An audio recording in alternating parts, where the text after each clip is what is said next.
Oi, gente querida, que alegria hoje, mais uma vez, com você, aqui nesse país onde Deus nos plantou, onde Ele estabeleceu o nosso berço, e no mundo inteiro onde estejamos sendo assistidos, e não somente agora ao vivo, mas depois por muitas outras camadas de pessoas que nos assistirão em vários horários, fusos horários diferentes, conforme a possibilidade de cada um.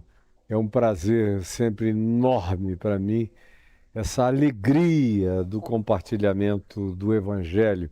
É meu grande prazer, é meu grande banquete, é meu grande festival, é a grande alegria da minha vida, é aquilo no que meu coração se completa, se realiza, se enche, se planifica, é essa alegria de compartilhar a palavra eterna, o Evangelho dessa tão grande manifestação e revelação do amor de Deus, conforme a encarnação de Deus, ficando do tamanho dos seres humanos para a percepção de todos nós em Cristo, nós que tivemos a chance de receber a informação e também todo aquele que, mesmo não tendo recebido nenhuma informação, foi gestado pelo Espírito Santo numa formação que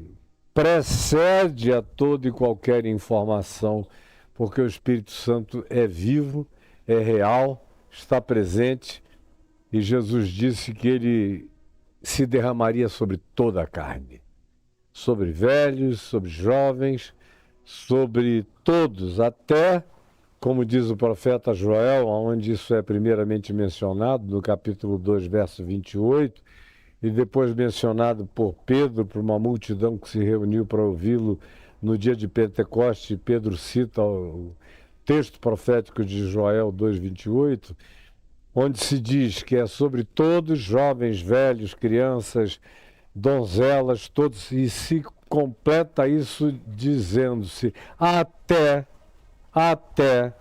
sobre os meus servos e sobre as minhas servas.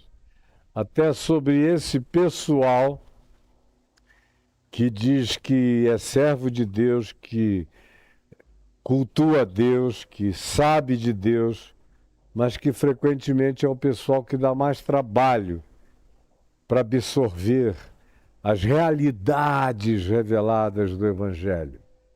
Isso é tão fácil de você compreender e detectar quando você olha para a história de Israel na Bíblia. Não é preciso ter conhecimentos universais, de história, de textos que estejam para além daqueles que aqui estão guardados na Escritura. Não é preciso, basta ler, por exemplo, o Velho Testamento, que você vai ver que Israel nunca foi um povo obediente. Israel só é o povo de Deus obediente na cabeça dos crentes. Na cabeça dos crentes. Mas na leitura do Velho Testamento, não. Abraão foi um cara legal, mas se eu vivesse a vida que Abraão viveu, vocês não iriam me aceitar. Com 2 mulheres, com 2 filhos, uma dificuldade enorme, tendo que mandar uma embora no deserto com um filho chamado Ismael, que criou uma amargura posterior terrível. Uniram-se as amarguras familiares depois já na vida de Jacó, o neto de Abraão, como seu filho Esaú, também complexado e amargurado pelo privilégio que o filho Jacó tivera em casa, especialmente em razão da preferência da sua mãe, e acabou sendo um indivíduo amargurado, que foi se unir à descendência de Ismael, que é filho de Abraão, portanto, da parentela dele, se uniram, juntaram as amarguras, de onde veio esse mundo paralelo, igualmente semita, isso que o pessoal precisa saber, que não são só os judeus que são os semitas. Semitas são todos aqueles que descendem de Sem, filho de Noé. E aí, tanto os israelitas quanto os árabes são igualmente semitas. Então, quando alguém associa o semitismo apenas àquilo que tem a ver com Israel, está profundamente confuso. Porque os árabes são de natureza e de descendência semítica.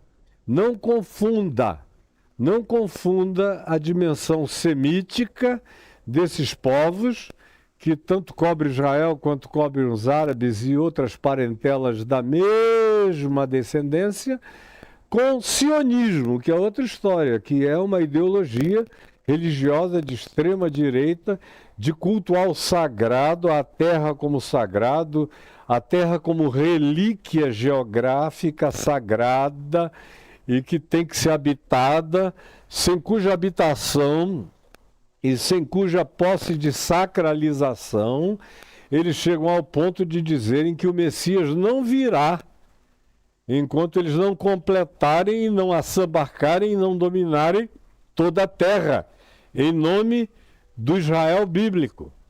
E aí, conclusão, a gente vive essa catástrofe que tem vivido durante milênios e milênios, mas de 1948 para cá, com agravamentos incomparáveis que nunca tinham havido antes, mas esse não é o meu tema de hoje, eu só estou fazendo um pequeno esclarecimento porque eu fico cansado,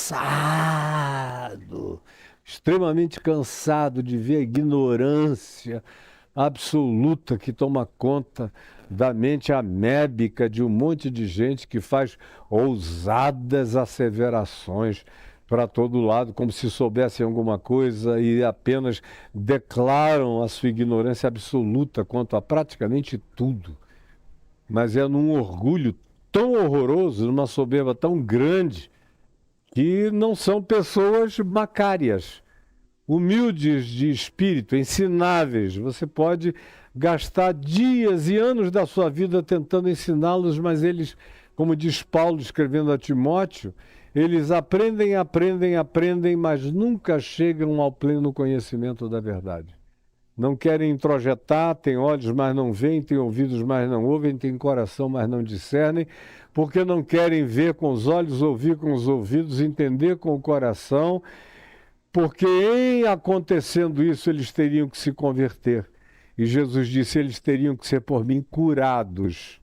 E eles não querem ser por mim curados, é o diagnóstico de Jesus, porque a minha verdade que liberta, neles produz angústia vertiginosa, absolutamente vertiginosa. Nós estamos na sequência de Mateus, no capítulo 6, ainda no verso 9, na chamada oração do Senhor. Não consegui sair do verso 9. Hoje ainda vou continuar no verso 9, apenas fazendo aquela introdução simples que Jesus garantiu nos versos 7 e 8, que precedem o que nós vamos ver hoje, outra vez, pela quarta vez seguida, o verso 9, quando ele disse, orando, não useis de mantras, de vãs repetições, pensando que é pelo muito falar, pela acumulação repetitiva, que Deus, o Pai, será lembrado como se ele fosse esquecer disso, e semelhante ao teu pai alienado. Não, ele é Deus e é Pai, é um Pai que é Deus, e é um Deus que é Pai, absoluto, infinito, de amor absolutamente incondicional, unilateral. Tudo vem dele, ele nos amou primeiro, nos desejou, nos quis. E mais do que isso, não só nós, humanos, mas o Cordeiro de Deus, que é uma designação de natureza arquetípica, pré-metafísica ou pré-qualquer outra coisa, acerca de quem se diz que subsistindo em forma de Deus, que foi o que Jesus expressou no espaço-tempo na história, mas o Cristo expressou antes da fundação do mundo, subsistindo em forma de Deus, não julgou como usurpação ser igual a Deus, antes a si mesmo se humilhou, se entregou, e é Pedro quem diz, Paulo repete, e Jesus diz a mesma coisa. Eu quero que vocês cheguem e vejam a glória que eu tive junto a meu Pai desde antes da fundação do mundo. E o apóstolo João no Apocalipse completa dizendo que ele foi morto, o Cordeiro, se entregou antes de existir qualquer coisa, qualquer existência, qualquer energia, qualquer natureza, qualquer criatura, qualquer consciência. É dessa entrega, é dessa altruística morte divina do Deus que é Deus sem querer ser Deus e se entrega e se debulha e morre, explode em criação, em criaturas, em existências, em universos, em tudo quanto a gente já sabe e as trilhões de outras coisas que a gente não sabe e aquelas que a gente só vai saber quando deixar a limitação do espaço-tempo e desse nosso corpo de morte. De modo que tudo que existe decorre desse amor que se esvaziou. E todas as criações que qualquer detecção de James Webb, ou de qualquer outro telescópio poderoso, ou de qualquer outro modo de aferimento de existências que venha ainda a ser construído ou produzido, venham a detectar, tudo isso eclode dessa morte engravidante do Cordeiro de Deus, que se entregou antes que houvesse qualquer existência. Então, o nosso Pai Celeste é esse, que sabe, que criou por amor, e que não esquece nem de dia nem de noite, Como diz o profeta Isaías, Deus falando, eu tenho o nome de vocês escrito na palma das minhas mãos. Como ele mesmo disse, ainda que uma mulher se esqueça do fruto do seu ventre, do seu filho, da sua filha, eu, todavia, jamais me esquecerei de ti. E de ti não era só o Israel daqueles dias. É de qualquer outro ser humano em qualquer lugar da terra, como ele repete tantas vezes. Mas eu introduzi dizendo que o Israel da Bíblia só foi chamado de povo de Deus no Velho Testamento por graça. Porque a denúncia dos profetas é recorrente, intensa e contínua. Dizendo, olha, vocês entraram na terra porque a medida da iniquidade dos habitantes da terra de Canaã, que eram muitos povos e muitos pequenos reinos, excedeu o limite, encheu, lotou o inconsciente coletivo universal. É por isso que eles se enfraqueceram, apesar de ser uma terra de gigantes, de descendentes dos nefilins que tinham sobrevivido ao dilúvio e que a gente encontra sem explicação na narrativa bíblica. Mas nem por causa disso a gente deixa de encontrar esse fato inquestionável sobre o qual eu tenho muito prazer em falar e falarei bastante no meu curso Área 51 do Evangelho, nessa engenharia reversa da história para a gente chegar aos nossos dias com uma compreensão dilatada. Pois bem, se diz isso deles, aí eles entram, tomam a terra, não conseguem tomar de todo, porque vão sucumbindo à idolatria dos povos anteriormente ocupantes daquela terra, nunca se viram livres da idolatria, sempre praticaram a idolatria, sempre cultuaram nos montes. Baal sempre teve um status poderoso em Israel, tanto quanto Astarote, tanto quanto outras divindades variadas, Tamuz e tantas outras dos povos à volta, a tal ponto que os profetas dizem repetitivamente no Velho Testamento que agora era a iniquidade de Israel, que tinha ultrapassado a acumulação de iniquidade no inconsciente coletivo de todos os povos previamente habitantes da terra, a tal ponto que os profetas dizem, vocês conseguiram fazer pior. E vocês tiveram reis piores. A única coisa divinamente linda que permanece é a revelação de Deus dos profetas. É por isso que Jesus é tão seletivo. Quando ele ressuscita, não se diz que ele ensinou a Torá aos seus discípulos, não. Ele ensinou tudo aquilo que a seu respeito constava nas escrituras da antiga aliança, que foi desfeita na cruz, estabelecida uma nova aliança com base num novo mandamento, para a criação de um novo povo com uma nova consciência, com uma nova natureza, regenerados, experimentando um regênesis espiritual, tudo novo em Cristo Jesus, uma nova criação, uma nova criatura, uma nova consciência, tudo novo.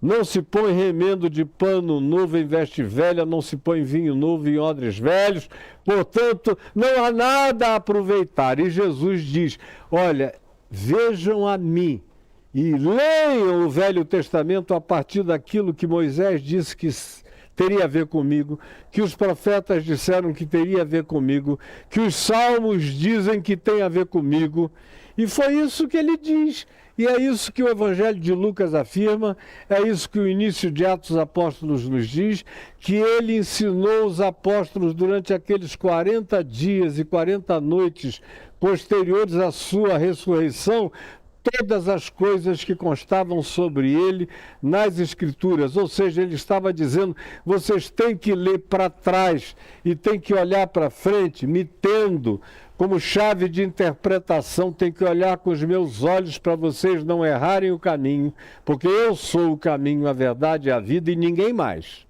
e nenhum outro. E não preciso de nenhuma adição, de nenhuma complementação.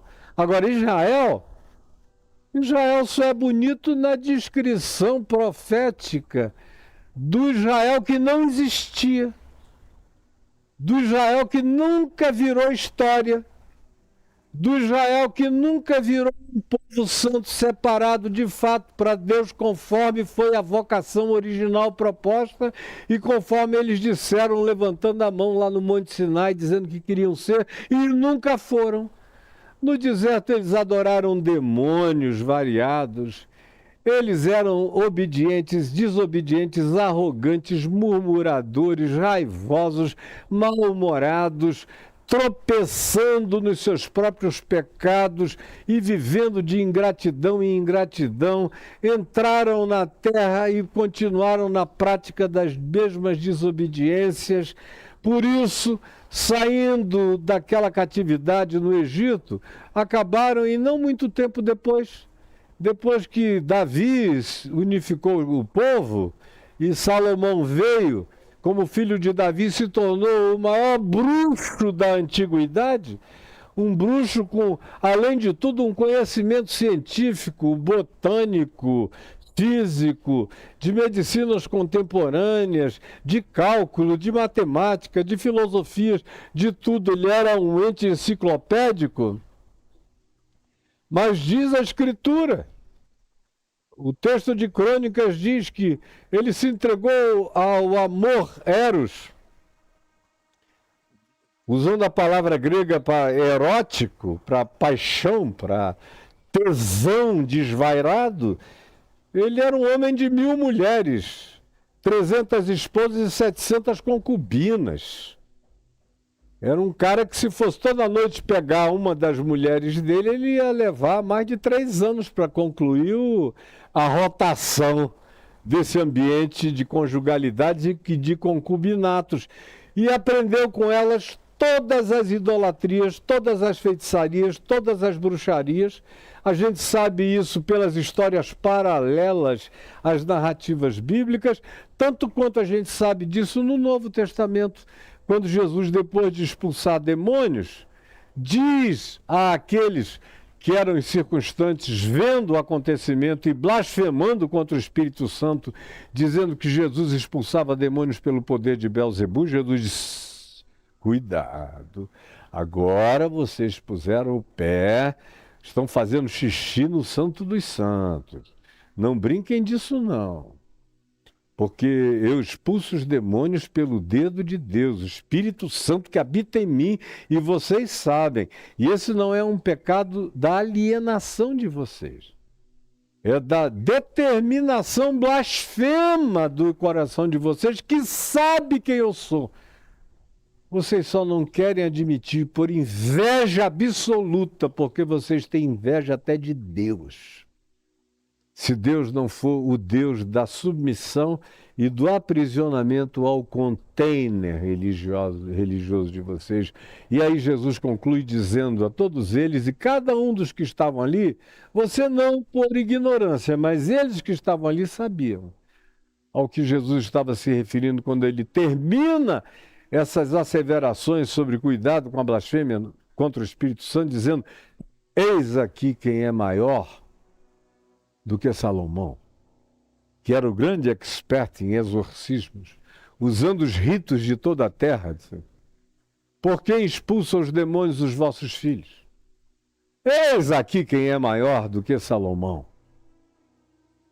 Ele era considerado, além de um sábio, e que veio a se converter de fato na velhice, como a gente vê no livro de Eclesiastes.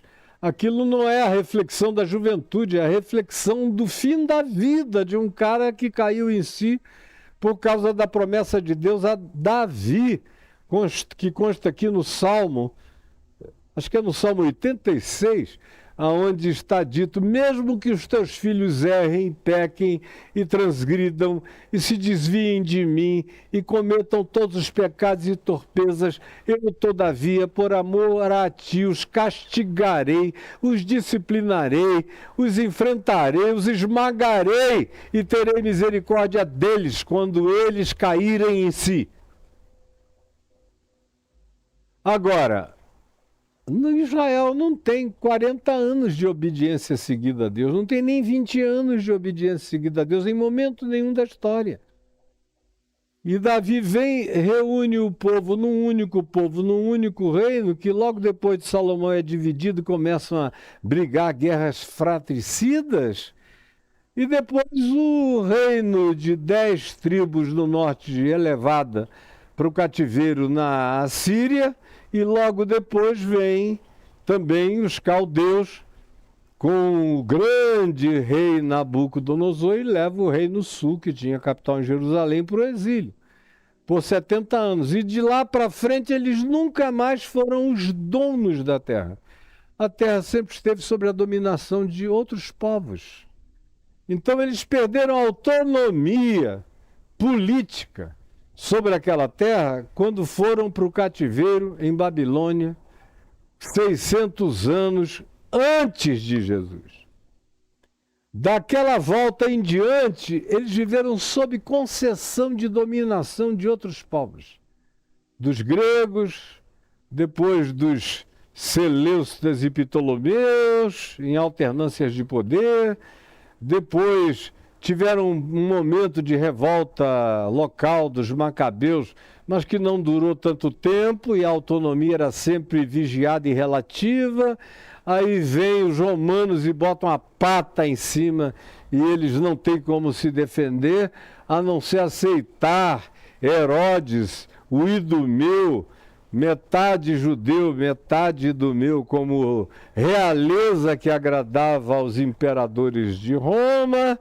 E daí em diante continuaram sob a mesma dominação romana até que caíram no ano 70 e o último bastião no ano 74 em Massada, foram levados para todos os povos da terra e voltaram só em 1948.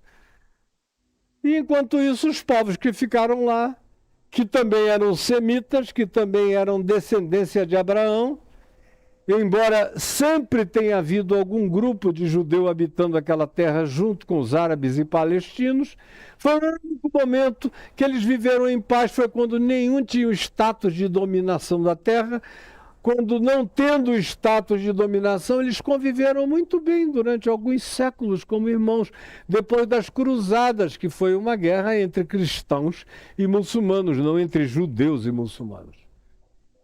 Até 1948, quando o sionismo se transformou numa ideologia traumatizada por causa do Holocausto nazista, e aí veio a propaganda que disse: se a gente não for dono da nossa própria terra, em algum momento, em algum lugar, vão nos matar. E para serem donos dessa terra com status de Estado, aí a complexidade proprietária dos atestados de posse se transformou na grande guerra entre eles, que perdura diabolicamente até os nossos dias, simplificando numa oversimplification, para cada um que queira ter de maneira simples uma compreensão rápida. Então você ouve ali a dona Valnice Milhomes falando de Israel, parece que Israel era uma comunidade de anjos celestes. Pelo amor de Deus, seja honesta. Eu vejo aí o Lamartine Pozella também. Seja honesto, garoto. Seja honesto. Você que já quis ser tudo, já quis ser até prefeito de São Paulo, por profecia da Valnice que falhou, que já profetizou e acreditou na volta de Jesus dezenas de vezes antes, ou pelo menos 3 vezes antes, e falhou. Que quando foi deputado federal era para mudar o Brasil, e você pessoalmente falhou, e agora não faz outra coisa a não ser querer marcar a volta de Jesus e falar disso de dia e de noite, criando uma legião de fanáticos. Desculpa, eu detesto fazer isso, mas para com isso. Você que é anti-vacina, que dizia que na vacina tinha chip. Pelo amor de Deus, vê se não faz tanto mal ao povo. Cala essa tua boca, fica dentro da tua igreja, tenta ensinar o evangelho básico para as pessoas, porque o teu teto é baixo. Não tenta ir para além disso, que você faz mal a muita gente. Me perdoem, deixe-me aqui fechar o parênteses, mas eu ando com isso aqui meio atravessado na minha alma. especialmente nesse tempo de guerra, quando eu só ouço pessoas dizendo, mas fulano de tal disse isso, Beltrana disse aquilo, só loucuras fanatizantes e produtoras de uma parcialidade demoníaca e maligna na apreciação dos eventos históricos que ocorrem bem diante dos nossos olhos nos dias de hoje. Então, chegando aqui, fechando esse parêntese, continuando no verso 9, entendendo que essa oração que Jesus nos ensina não é uma mantra, nosso Pai Celeste é Deus e é Pai e é Deus. Ele sabe o que nós temos necessidade antes que lhe o peçamos. Portanto, essa oração não é um desespero a ser praticado de maneira orada, é uma confiança a ser confessada no marca-passo dos nossos andares, dos nossos caminhos, das nossas compreensões, dos nossos fundamentos, das nossas seguranças, dos nossos entendimentos, para viver e pensar e entender e interpretar a vida para nós mesmos e o significado do que seja a vontade de Deus em Cristo conforme o Evangelho para ser praticada e vivida por nós, porque o Evangelho só é verdadeiro quando ele é praticado no nosso cotidiano. Ele não é algo para ser decorado nem conhecido como um cardápio. Ele é comida para ser comida no banquete da graça, ser absorvido, processado e para se transformar em vida na existência de todos nós. Do contrário, você está só enganando e sendo enganado. Portanto, Jesus diz, vós orareis assim, vós. Se você é um desses que se incluem nesse vós, se você de fato é um desses que recebendo a informação a abraçou com fé em Cristo Jesus no Evangelho, você é um desses vós. Você é um discípulo. Você é um de nós. E nós somos o povo do Emanuel, que é Deus conosco. Então vós, se sois parte desse vós, orareis assim, Abba, Painho, Paizinho, que me dá grande alegria, porque todos os meus filhos me chamam de Paizinho, Paizinho, desde criança. E eu nunca pedi para ninguém me chamar de Paizinho, eu só adorei. Quando desde pequenininhos eles me chamavam de Paizinho. E eu era aquele homem grande que acabei ficando com quase 130 quilos, 1,80 m e grande, e engordei por inteiro no corpo todo, não fiquei nunca barrigudão, nem isso, nem aquilo, só fiquei grande. E eu chegava em casa das viagens morto de cansaço, e eles estavam ali esperando na porta, Paizinho, Paizinho, Paizinho, como até o dia de hoje. A minha caçulinha está com 39 anos. Eu acabei de ouvir um áudio dela, Paizinho. A outra filha que Deus me deu, filha da minha mulher, que o Senhor me deu como graça e presente, me chama de Paizinho. Ainda há pouco me mandou aqui um recado, dizendo, então, Paizinho, eu passo aí a hora tal para pegar vocês. Paizinho, Abba. O que caracteriza confiança, amizade, carinho, relacionalidade. Meu filho Davi, incapaz de falar comigo sem me chamar de Paizinho. O mais velho de todos, que já vai a caminho dos 50 anos, daqui a mais um ano, me chama de Daddy, que em inglês é Paizinho, é Abba, no aramaico, como Jesus ensinou aqui. Abba, Paizinho, nosso, Paizinho de todos nós. Ontem eu te falei, pai de quem? E anteontem também, e abri aqui em Efésios e mostrei a amplitude dessa família de quem toma o nome, toda a consciência, tanto no céu como na terra. Paizinho, Paizinho que estás nos céus. Ontem eu falei sobre essa expressão, nos céus, que é uma maneira antiga de falar de todas as camadas dimensionais existentes. Ele é o Paizinho de todas as existências e de todas as criaturas e de todas as criações.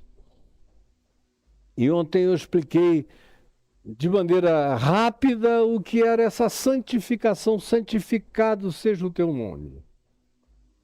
Mas eu, após terminar no dia de ontem, não me dei por satisfeito. Não me dei mesmo por satisfeito. E decidi que hoje ainda eu iria prosseguir um pouco mais, mostrando para vocês um pouquinho daquilo que eu disse ontem, quando eu falei que essa oração tem uma importância de natureza absoluta para a vida da gente. Preste atenção. Pode ser que você não goste de conversa, você só gosta de 1 minuto de falinha boba, idiotada, para acabar logo e você sair correndo, como a grande maioria nesses dias de superficialidade absoluta, quando o amor se esfriou de quase todos, a iniquidade não para de se expandir. E a idiotice não cessa, não para de crescer. Pois bem, eu não fiquei satisfeito ontem quando eu terminei, porque eu queria ter dito mais sobre esse paizinho. E aí eu peço que você abra aqui comigo, na continuidade disso tudo, em Efésios, no capítulo 3, leia comigo, Efésios 3, do verso 14 em diante, que fala de oração. Paulo diz, de Efésios 3, 14 em diante, por esta causa me ponho de joelhos diante do Abba, do Paizinho. Esse é um homem que entendeu o significado dessa oração que o Senhor nos ensinou. A oração do Abba, do Paizinho. Por esta causa. A causa era manter o evangelho da graça intacto em favor dos que não eram judeus e que Paulo não queria que se tornassem, nem que se aculturassem, porque Paulo sabia que a cultura judaica tinha se transformado num grande objeto de idolatria dos judeus, que adoram muito mais a cultura judaica, a história judaica, o tal do sionismo, do que o próprio Deus. Deus adorado em espírito e em verdade, qualquer judeu pode praticar em qualquer lugar da terra, do céu, debaixo da terra. Agora, o sionismo só pode ser praticado naquela terra onde tem o Monte Sião, que se alguém não te disser o Monte Sião é aqui, você passa por cima daquele caroço asfaltado e nem sabe que o Monte Sião é aquela montanhinha ali que nem aparece. Porque é só um símbolo político, ideológico, bíblico, especialmente no tempo dos apóstolos, por causa do significado simbólico, arquetípico, que eles projetaram na sacralização do Monte Sião e de outras geografias imediatas. Só isso. Por isso ontem eu fiz questão de dizer, olha, ser santo é uma coisa e cultuar o sagrado é outra. Essa expressão que vocês usam sobre o sagrado parece sinônimo de santo, mas não é, é perigosa, porque ela é reducionista, ela geografiza e cria relicários de coisas que passam a ser diferenciadas simplesmente porque o nosso olhar atribui a elas uma sacralização especial, mas elas em si não são apenas, são pau, são pedra, são o fim do caminho, é só pau, pedra e o fim do caminho. Mas Deus é espírito. E a santidade de Deus não tem geografia. A geografia da santidade de Deus, como eu repeti várias vezes ontem, é o coração humano. E Paulo diz, por esta causa, para manter o evangelho intacto, puro e de Jesus, para vocês, gentios, que não são judeus. Esse é o meu esforço, essa é a minha luta, é por isso que eu sofro, que eu sou instigado, que eu sou chamado de blasfemo, que eu sou chamado de todas as coisas perversas, porque eu não negocio a pureza do evangelho com a sua aplicação a qualquer outra cultura que não seja judaica e nem precisa ser. Porque o que importa não é a cultura judaica, nem as festas judaicas, nem a bandeira de Israel, nem nada disso. Nem tampouco a geografia de Israel. Paulo, por exemplo, morou muito pouco tempo em Israel. Ele passou a maior parte do tempo dele no mundo greco-romano. E acabou sendo decapitado em Roma. E não pediu para levarem o corpo dele para Israel, porque não havia nada sacro para ele em Israel. Pelo amor de Deus, vocês não conseguem compreender isso jamais, não é? E eu fico aqui clamando no deserto, pedindo a Deus que alguém tenha entendimento. Essa é a causa, esse é o tema, esse é o bom combate pelo qual Paulo diz: por isto, por essa razão, por esse entendimento, por essa compreensão, pela percepção desse evangelho, eu me ponho de joelhos diante do Pai, do Abba, do Painho, de quem toma o nome, preste atenção de novo. Essa é uma das frases mais revolucionárias nos ditos de Paulo. Uma das mais multidimensionais e multiversicas, extraordinárias, porque assambarca tudo quanto existe.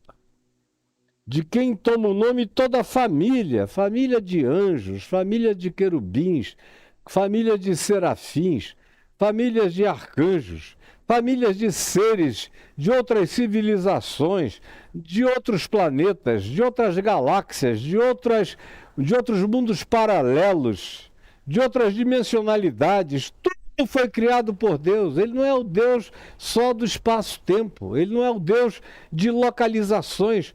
Todas as coisas são nele e ele é em todas as coisas.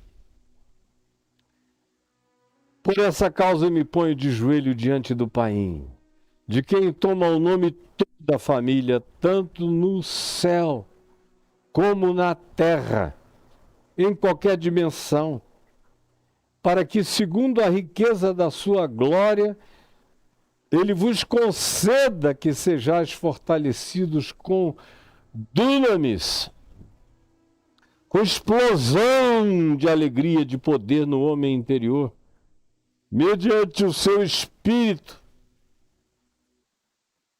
introjetado no ser mais profundo de vocês.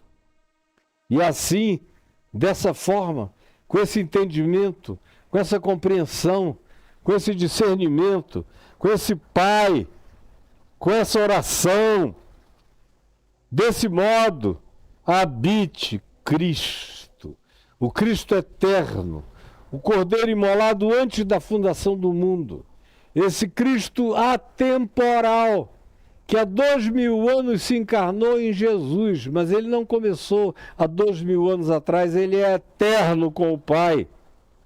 E assim habite Cristo nos vossos corações pela fé.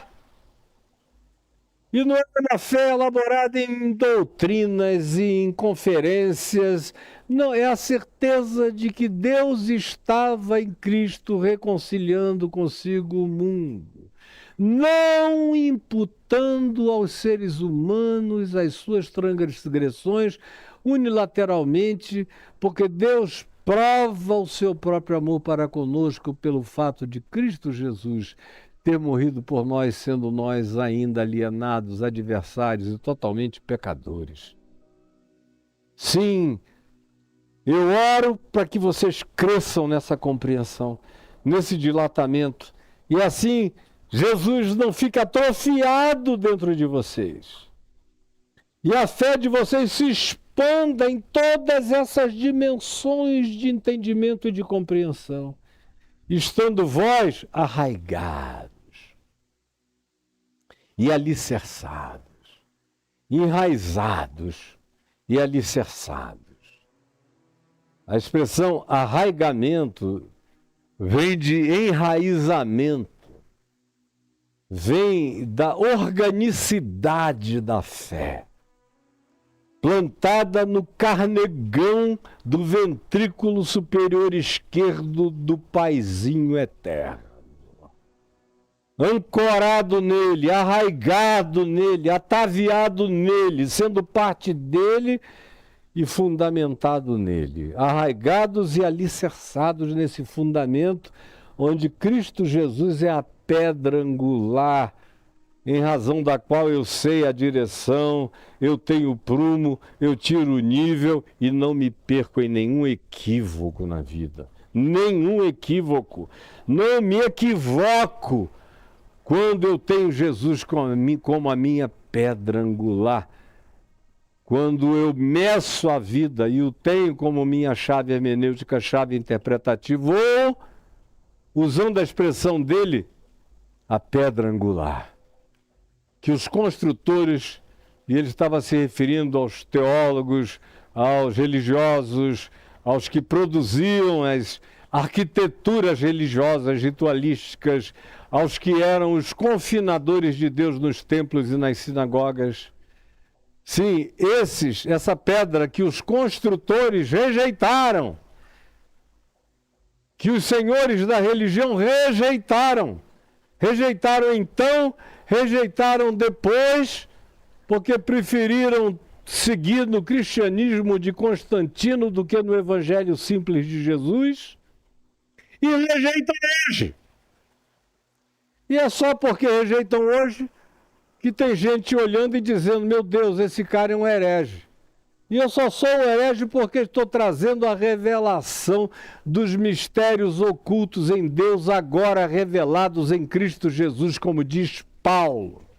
Para todo aquele que deseje ter esse entendimento e viver essa largueza, essa profundidade do Evangelho. Assim habite Cristo nos vossos corações pela fé, estando vós arraigados e alicerçados em amor, a fim de... Olha o objetivo, qual a razão de? A fim de poderdes. Poderdes. Sem isso eu não posso.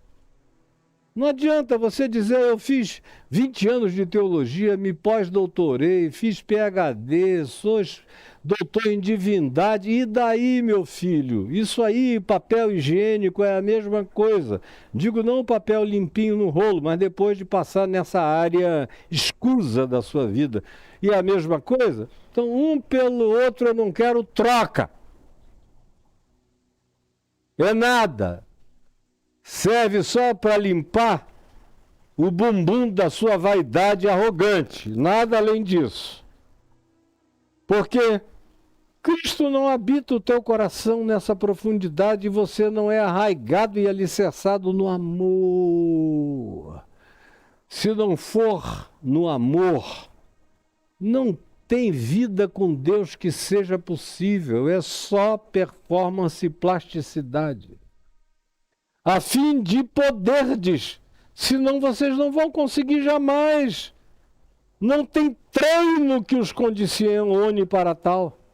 A fim de poderdes compreender. Eu vejo gente que tem todas as formações teológicas, filosóficas e de compreensões variadas, especialistas em línguas bíblicas para todo lado, mas que não compreenderam. Essa basicalidade que já era para estar entendida há 2000 anos, que isso está escrito na nossa cara. Mas não compreenderam. Alguns não compreenderam porque o universo deles era da altura das nuvens, no máximo.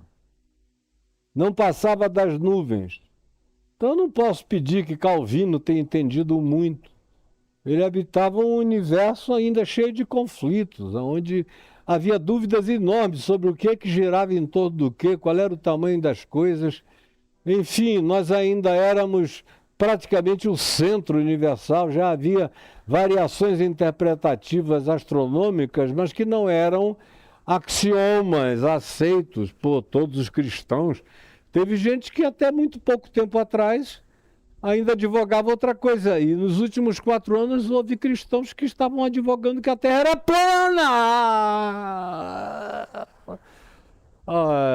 Só tendo muita força em Deus para prosseguir. Mas Paulo diz: assim habite Cristo nos vossos corações pela fé, estando vós arraigados e alicerçados em amor, a fim de conseguirdes, de poderdes, de vos habilitardes para compreender. Compreender. E a palavra compreender aqui não é algo que reduz a compreensão a uma elaboração sistematizada, teológica, que caiba num credo, numa confissão, numa exposição em ordem. Eu creio em Deus Pai, Deus Filho, Deus Espírito Santo e aquela ladainha para ser repetida. Não, nenhum credo jamais conseguiu chegar nem perto, nem de uma nesga da multiversalidade dessa revelação em Cristo Jesus, o nosso Senhor. Nenhum deles. São todos paupérrimos no que declaram. Pois bem, a fim de poderdes compreender, e compreensão aqui tem a ver com aquilo que a gente entende no espírito, não com o intelecto, porque o intelecto não consegue compreender o suficiente.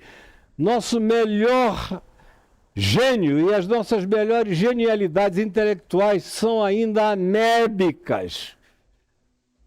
Agora, quando ele fala em compreender, ele está dizendo de algo que é manter a mente aberta para não se surpreender jamais com o crescimento do entendimento que excede a própria conceitualização de entendimento espaço-temporal.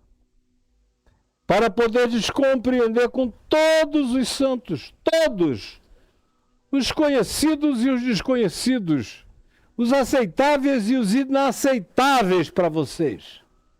Poderem compreender com todos os santos. O quê? Compreender o quê? Qual é a largura? Qual é a largura? E a gente vai falar logo depois de reino de Deus. Mantenha tudo quanto a oração chamada do Pai Nosso vai nos conduzir a partir dessa oração de Paulo aqui. Mantenha as amplitudes, a fim de poderes compreender com todos os santos em todo lugar do mundo. E note, toda a família que lhe toma o nome, tanto no céu quanto na terra, até os anjos aprendem.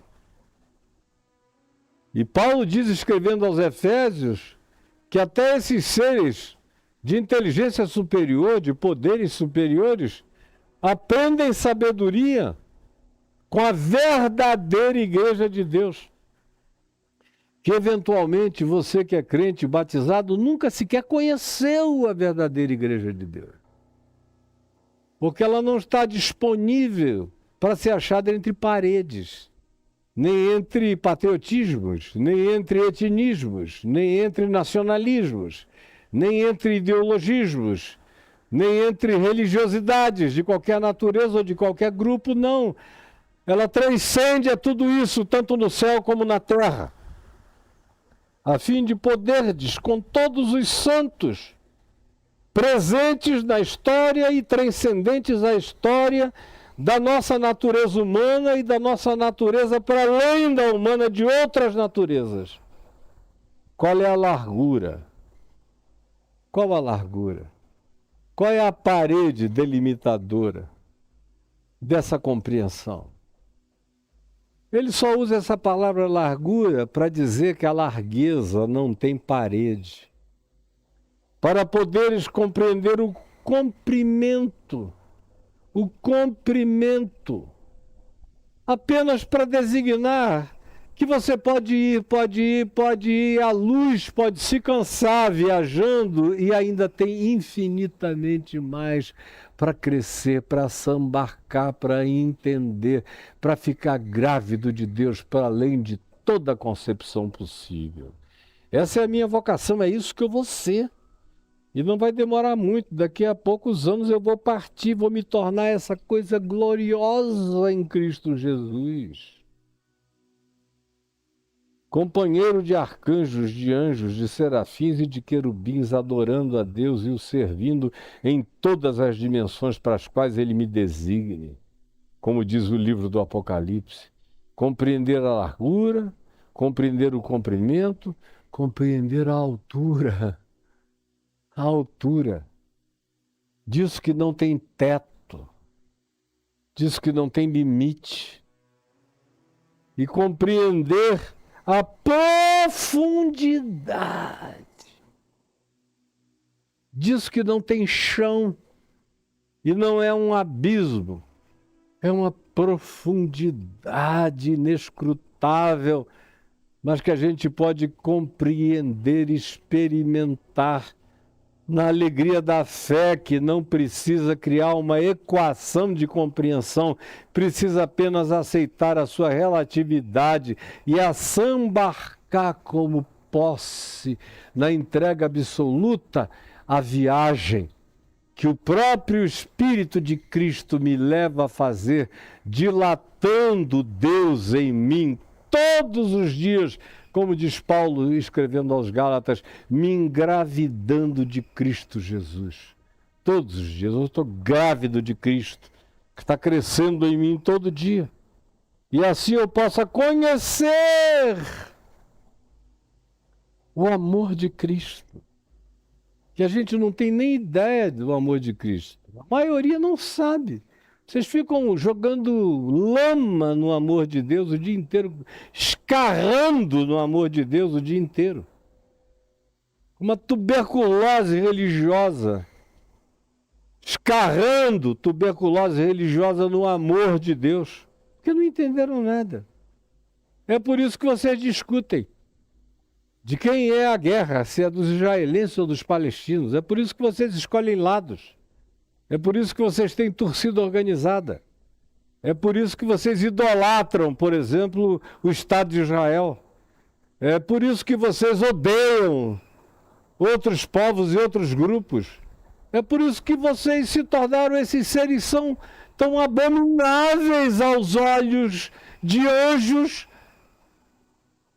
e gargalhantes para todos os demônios, em todas as dimensões. Porque vocês não se deixam, não se permitem chegar a conhecer. E a palavra conhecer, usada por Paulo aqui, é conhecimento experiencial. É aquele conhecimento que não tem nada a ver com intelecção, com o que cabe na razão, aquilo que só cabe no coração, com as lógicas do infinito e do eterno que habitam o coração. Conhecer sem poder transformar numa equação de explicação, que só cabe na vivência de um cotidiano, onde não há códigos de explicação, mas o amor vivido e encarnado conta a história inteira, sem usar palavra alguma. Pelos atos e pelos gestos, a gente vê quem conheceu o amor de Cristo, que excede a todo entendimento, a toda elucubração, a toda elaboração, a toda filosofação, a toda teologização, a toda presunção de saber.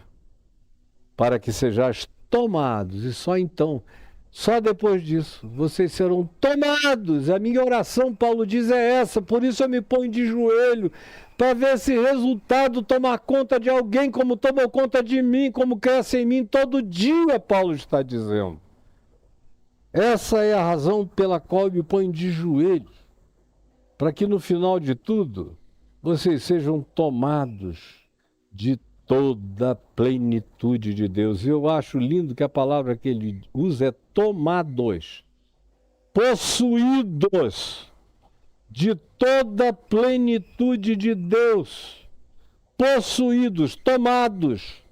Não é uma coisa que eu tenha que perguntar até onde penetrou em mim.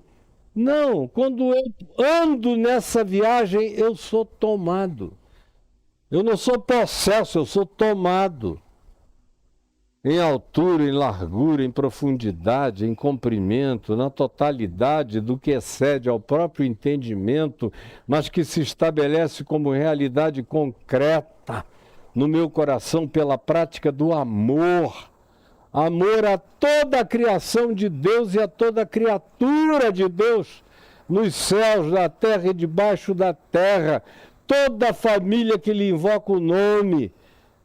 E eu não vou repetir de novo a nuvem de testemunhas, os trilhões e trilhões de entes apocalípticos, de cuja família eu faço parte, você também, e fará tanto mais quanto a sua mente não se atrofiar e o seu ser não se abonsaizar, podado de mediocridade.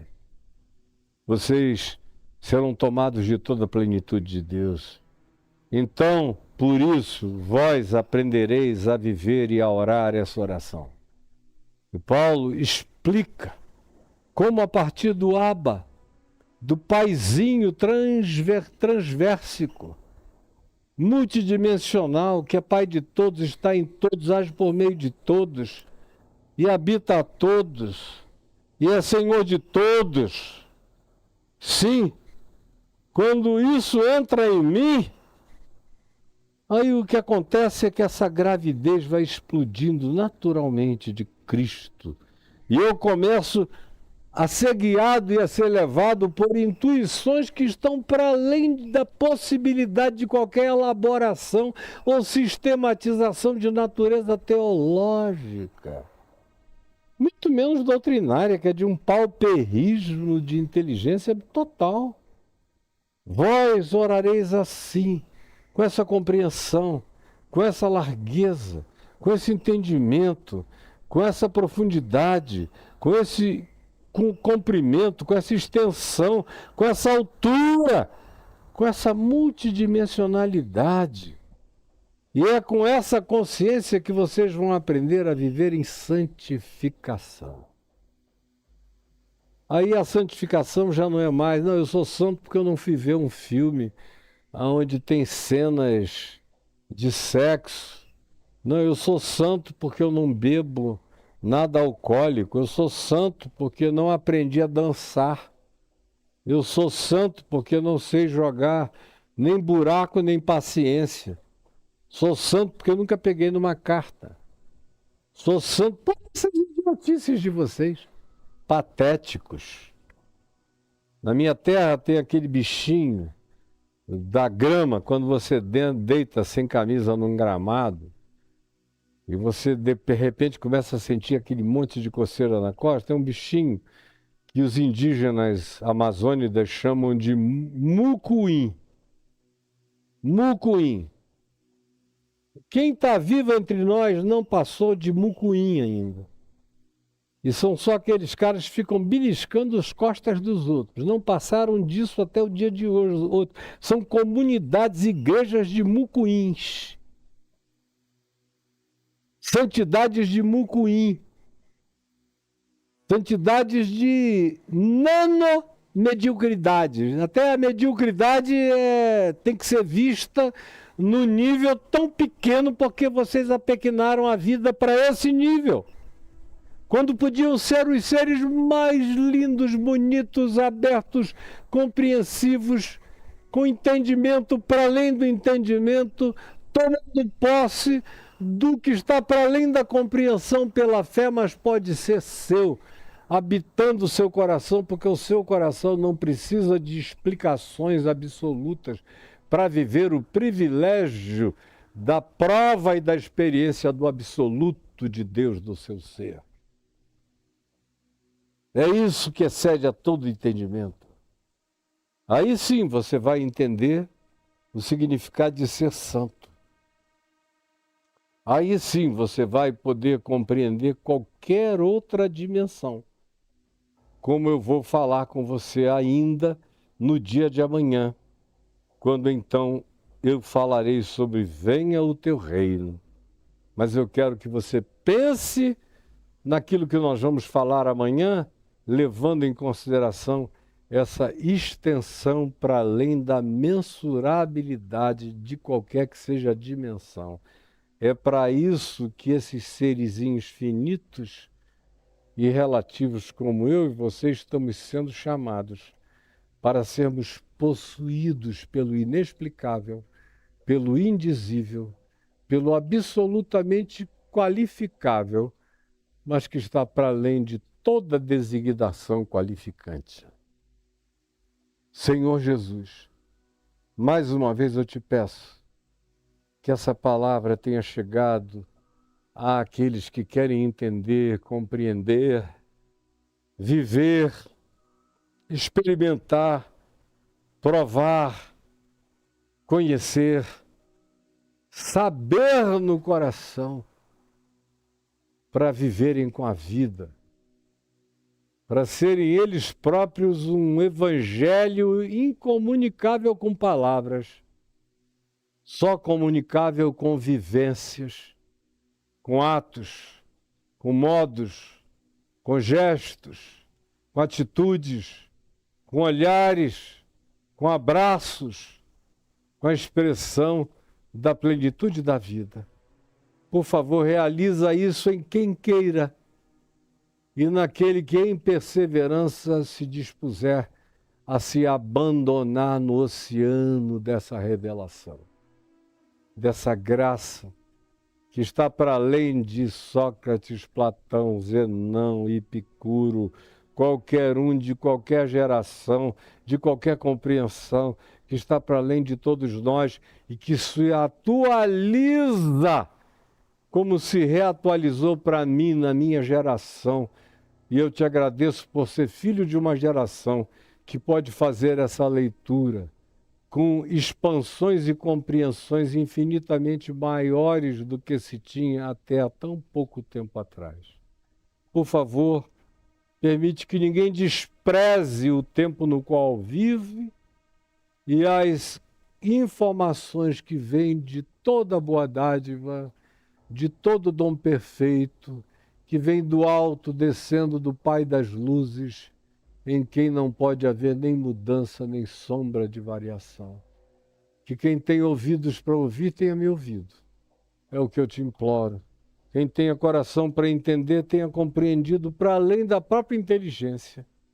Algo que fica marcado, selado no coração e que só pode ser explicado com as práticas de amor na vida. Em nome de Jesus. É o que eu te peço, Senhor.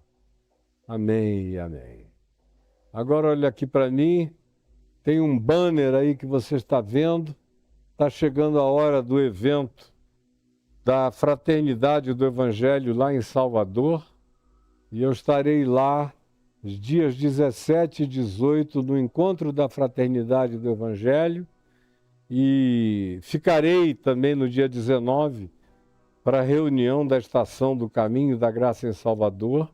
Mas nos dias 17 e 18 há uma conferência patrocinada pela Fraternidade do Evangelho. Aí você tem o louvor com Kleber Lucas e nesse primeiro dia a direção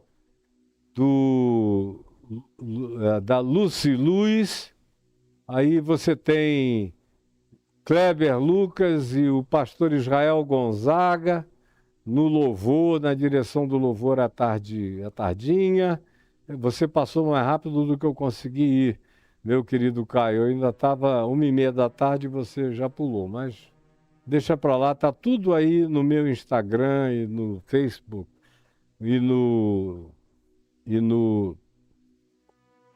YouTube, aqui onde a gente está. E Kleber Lucas vai estar fazendo louvor. Às 11 horas da manhã você vai ouvir a mensagem do meu amigo querido. Não vai, deixa que eu peço para subir. Sérgio do Zilek, de manhã. E aí, depois à tarde, você tem de novo o louvor do Kleber Lucas, a direção do Israel Gonzaga. Às 14 horas, o tema é o que criamos como expectativa de igreja. Aí é a pastora Camila Oliver, que é a mediadora. É um painel junto com Andréa Matos, pastor Israel Gonzaga, pastor Danilo Gomes. Pode virar agora, Caio, sem pressa. ir adiante, dá para ir adiante. Eu sei que eu volto, eu prego na abertura, prego no encerramento, e estarei lá o tempo todo conversando com as pessoas. Quero muito que você se inscreva. Demorou, mas entrou. Aí, 16 horas, vem essa minha mensagem e 17h30 a gente tem a celebração da Ceia do Senhor com Edivan, que é o mentor executivo do Caminho da Graça, e o Romualdo Júnior, que é o mentor também da Estação do Caminho em Fortaleza, um querido amigo todos dois, e você não deve perder. No domingo, dia 19, eu continuarei em Salvador para pregar de manhã na nossa reunião do Caminho da Graça em Salvador. Eu espero que todo mundo da Bahia esteja lá e outros de outros lugares nos visitem. Além disso, você também olha aí e vê o QR Code para poder apontar para ele sua câmera de celular e ele vai remeter você, já está lá, remeter você para o ambiente de contribuições espontâneas. Aqui ninguém diz para dar isso, dar aquilo, quanto dá, nem nada disso. E nem quero contribuição de qualquer um que diga, bom, vou fazer uma fezinha aqui para ver se Deus me devolve alguma coisa. Pelo amor de Deus, não cometa essa blasfêmia, esse pecado, essa abominação. Se você for dar alguma coisa, ninguém está te obrigando a nada. No Evangelho é tudo de graça.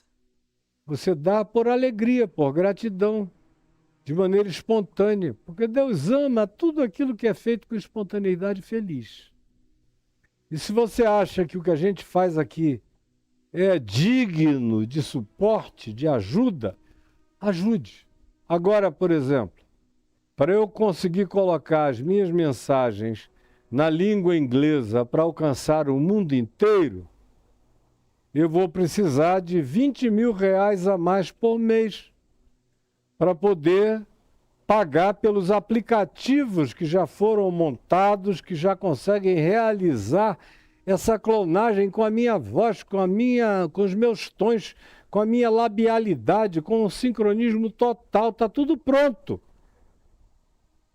Se eu já tivesse os R$20 mil, eu começaria semana que vem, porque está tudo pronto. Mas eu preciso de ajuda. E aí não tenha pena de colaborar, colabore com todo o seu coração, não se preocupe com o que você pode dar, faça a sua parte e deixe que o Espírito Santo está falando com outros. Entendeu? Não fique dizendo, o que eu tenho é tão pouco, não vou dar porque não vai adiantar, é muito pouquinho, bobagem sua. Quando é que Jesus chamou gente rica para manter o Evangelho? Quem quer, comparece. Ele mesmo disse, eu, filho do homem, não tenho onde reclinar a cabeça. E disse para os discípulos dele, apóstolos, olha, não se preocupem em levar alforje, nem dinheiro, nem isso, nem aquilo. Eles vão viver de amor. Enquanto dão amor, enquanto distribuem graça, vão receber graça. Se você quiser fazer parte desse ciclo da graça, entre nele, mas faça isso com toda espontaneidade. Como também aí você vê um outro Pix, que vem com o meu nome escrito, Caio e Adriana, aí tem um propósito particular, e eu quero agradecer a todo aquele, como eu levei, tive uma surpresa anteontem, eu e minha mulher, tínhamos um dia com coisas para pagar e de manhã não tinha nada para atender a necessidade, quando de repente, no fim da tarde, ela olhou e falou, olha, tem alguém aqui que depois do Papo de Graça fez uma oferta suficiente para a gente pagar essas despesas que vencem no dia de hoje. E nós agradecemos ao Senhor pela vida dessas pessoas. Nem sempre aparece o nome de quem deu. Às vezes aparece só a contribuição e dá para identificar o fato de que é para nós porque caiu no nosso Pix, na nossa conta. Então, muito obrigado a você que anonimamente está fazendo isso. Você pode ser anônimo até para mim, que nem sempre consigo, com a minha mulher, procurando saber quem foi, nem sempre a gente fica sabendo quem foi. Mas diante de Deus você tem nome, tem uma pedrinha branca, tem individuação. Esse Deus é Pai, esse Pai é Deus, e você está gravado na palma das suas mãos. Um beijo, Deus nos abençoe, fiquem no amor de Deus em Cristo Jesus, o nosso Senhor. Amém e amém.